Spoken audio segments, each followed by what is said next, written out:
অফিসে নামাজের জামাতে এত দ্রুত সালাত আদায় করা হয় যে শ্বাস প্রশ্বাস নিতে অসুবিধা হয়, ইমামের সাথে তাল মিলিয়ে পড়তে বেশ কষ্ট হয়, এমন কি করব? এমন অবস্থা ইমামের সাথে পড়বেন, পরে আবার পড়বেন, কারণ আপনার তো পড়া হয়নি আসলে। ইমামের সাথে পড়বেন এই জন্য তাদের সাথে কি ঐক্য রক্ষার্থে বলবেন, ঝগড়াঝাটি নিষেধের জন্য। ঠিক আপনাকে আবার পড়তে হবে, কারণ এটা পড়া হয় নাই।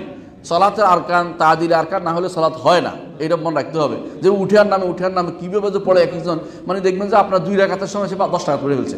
সুতরাং এই জাতীয় সলাত হয় না, আপনি আবার পড়বেন, কিন্তু ঐক্য রক্ষার্থে ঝগড়া যাবেন না, বুঝাতে চেষ্টা করবেন যে সলাত কীভাবে পড়তে হয় দেখিয়ে দিবেন। যে এই জিনিসগুলো তো সলাতের কর্তব্য, তাদেরকে প্রয়োজনে বিভিন্ন আলেমদের লেখা শোনান, দেখান, এবং কি কি পড়তে হয়, শব্দটা কতক্ষণ লাগে একটু তার সাথে আলোচনা করেন, যে আমার তো অনেক বেশি সময় লাগে, আপনার কতক্ষণ লাগে, এইভাবে ঝগড়া না দিয়ে বুঝিয়ে শুনে চেষ্টা করে দেখেন উনি কতক্ষণ লাগে। বিশ্বাস করেন ওনারও লাগবে সময়, উনি ইচ্ছা করে সুবহান রাব্বিয়াল আযীম 3 বার বলতে আসলে সময় লাগে।